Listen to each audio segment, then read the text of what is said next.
Assalamualaikum warahmatullahi wabarakatuh. Bismillahirrahmanirrahim. Alhamdulillahirabbil alamin.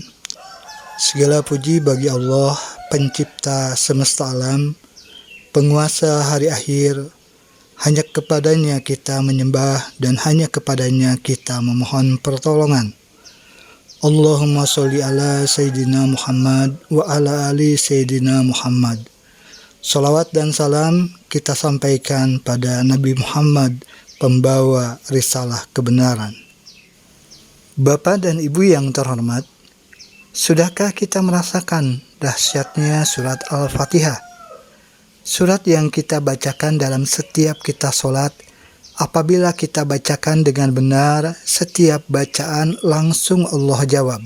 Seperti apa jawaban Allah? Mari kita simak penjelasan Ustadz Adi Hidayat berikut. Nah, rahasia Al-Fatihah ada di ayat kelimanya. Ini mau saya sampaikan, ini hadis qudsi di sini. Ya. Ayat kelima, yuk kalau kita hitung dari Bismillahirrahmanirrahim. Alhamdulillahirabbil alamin, Arrahmanirrahim, Maliki yaumiddin. Kelima, Iyyaka na'budu wa iyyaka nasta'in. Saya bacakan hadis kursinya, ini yang mengiringi ayat ini saat diturunkan.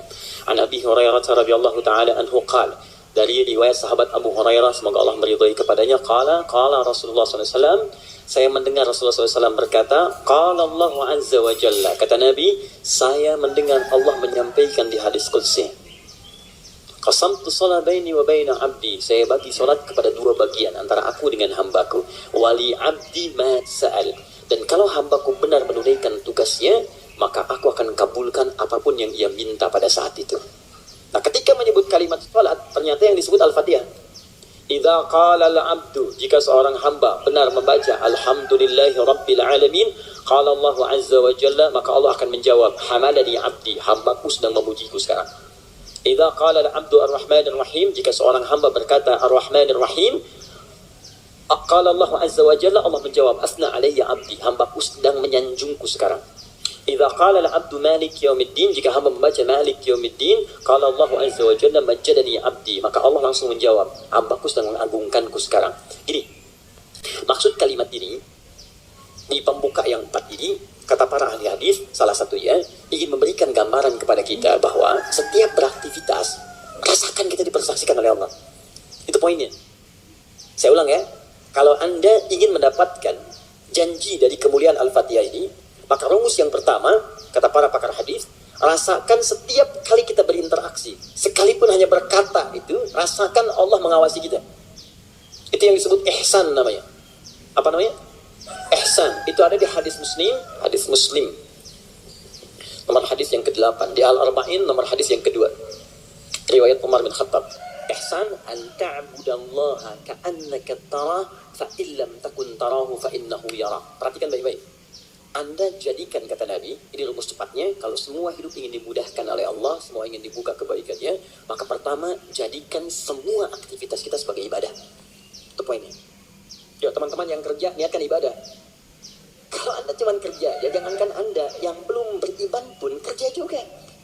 Coba cek. Anda bisnis, dia bisnis. Bisnisnya sama dengan Anda. Anda kerja, dia kerja. Kerjanya sama dengan Anda. Di kantor yang sama, jamnya sama, pekerjaannya sama. Dia belum beriman, Anda beriman. Pertanyaan saya, yang membedakan iman Anda dengan dia yang belum beriman apa? Maka kata Nabi, mesti ada bedanya. Bedanya itu adalah, jadikan pekerjaan kita diniatkan ibadah. Itu poinnya. Makanya setiap pekerjaan kita itu pasti melekat doa di dalamnya untuk menjadikan pekerjaan jadi ibadah. Silahkan cek. Cuma dalam Islam ya, dan kita hormati yang lain. Oke, jangan mencelanya apapun, kita hormati, tapi kita yakini untuk menunjukkan Islam itu agama yang benar. Cuma dalam Islam yang seluruh aktivitasnya bersanding dengan doa. Dari bangun tidur sampai tidur lagi. Coba lihat, bangun tidur kita ada doanya kan? Ada. Cek. Yang lain tidak. Bangun tidur kita ada doa. Makan ada doanya? Ada. Minum? Ada. Berpakaian? Ada. Bahkan maaf ya, urusan ke toilet pun ada doanya. Bahkan kakinya diatur. Masuk toilet kaki kiri, keluar kanan. Beda dengan ke masjid. Masuk masjid kaki kanan, keluar kiri. Doa masuk keluar beda. Tuh, bekerja ada doanya. Even kita tidak tahu doanya pun, kata Nabi cukupkan dengan kalimat Bismillahirrahmanirrahim. Kullu amrin dhi balin la yubda'u fihi bi Bismillahirrahmanirrahim fahuwa abtar. Setiap perbuatan baik yang tidak diiringkan kalimat Allah di dalamnya, minimal Bismillahirrahmanirrahim. Paling singkat Bismillah. Minum Bismillah, makan Bismillah, ya, bekerja Bismillah. Itu kalau kita nggak ungkapkan itu mohon maaf, nilai ibadahnya hilang. Ya. Nah, apa manfaat menjadikan aktivitasnya ibadah? Di antara manfaatnya, kalau kita menjadikan itu ibadah dan kita merasa disertai, diawasi oleh Allah, maka mustahil Anda akan mengerjakan yang buruk dalam hidup. Mustahil. Ini ada minuman ditawarkan pada Anda. Dan Anda merasa saat akan minum ini, Allah mengawasi kita. Maka mustahil Anda akan menyentuh minuman yang tidak disukai oleh Allah. Mustahil. Itu Allah saya katakan. Nggak akan pernah Anda minum minuman yang dilarang, bahkan mengucapkan kalimat Bismillah. Udah minum aja dulu whiskinya pakai Bismillah biar dosanya kurang dikit ya. Nggak bisa. Mustahil. Nggak akan Anda sentuh. Pekerjaan juga begitu. Ya, kaki, tangan, teman-teman yang tugas di dewan nggak akan nyusun anggaran macam-macam. Kenapa? Karena merasa Allah lihat. Nggak mungkin Anda tanda tangan sesuatu sementara Anda merasa disaksikan Allah dan Anda tanda tangan pada yang buruk, mustahil. Oh, tapi kan fee-nya besar nih proyeknya. Allah menyaksikan kita. Atau saya istikharah dulu deh biar benar. Jelas ya? Nah, kalau kita merasa disaksikan Allah, kemudian kita berada di track yang benar untuk mengerjakan kebaikan. Jadi dari mulai kepala sampai kaki itu semua baik. Melihat baik, karena takut begitu melihat yang salah, Allah lihat nih, malu. Mendengar baik, melangkah baik. Ketika kebaikan yang dijaga, maka terbukalah semua pintu kebaikan. Ini maksudnya. Maka ketika Anda jadikan ibadah, maka perhatikan kalimatnya. Idza qala al-'abdu, ketika hamba sampai pada kalimat Iyyaka na'budu. Ya Allah, kepadamu saja, untukmu saja. Perhatikan cara menerjemahkannya. Kami beribadah, maksudnya kami jadikan semua aktivitas kami sebagai ibadah hanya kepadamu saja. Sholat kami hanya untukmu, puasa kami hanya untukmu, bekerja pun kami niatkan mendapat ridhamu, tidur pun kami niatkan mendapat ridhamu. Makanya sebelum tidur kita ada doanya kan? Jika Anda benar mengucapkan kalimat ini, Iyyaka na'budu, dan kita praktekkan dalam hidup, perhatikan, wa iyyaka nasta'in. Ya Allah, saya seorang hamba yang pasti punya persoalan dan butuh pertolonganmu.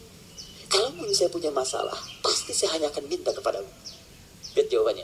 Hadza baini wa baina abdi. Langsung dijawab oleh Allah tuntas. Ini perjanjian antara aku dengan hambaku. Wali abdi. Kalau hambaku benar komitmen dengan perkataannya, mengerjakan semua aktivitasnya sebagai ibadah kepadaku, masalah apapun yang dia minta, aku akan kabulkan. Habis kursi. Apapun yang dia minta, aku akan kabulkan. Bahkan ada orang yang belum minta sudah diberikan ke Allah Subhanahu wa taala, bergantung pada level ibadah yang ia kerjakan. Semakin tinggi, semakin kuat. Bapak dan Ibu yang terhormat, sudah benarkah bacaan Al-Fatihah kita? Sudahkah kita merasakan setiap kali kita beraktivitas, kita merasa disaksikan oleh Allah Subhanahu wa taala? Semoga Allah merahmati dan memberikan kekuatan pada kita untuk mampu beraktivitas sesuai dengan tuntunannya. Terima kasih Bapak dan Ibu, mohon maaf bila ada salah dan keliru. Billahi taufiq wal hidayah. Wassalamualaikum warahmatullahi wabarakatuh.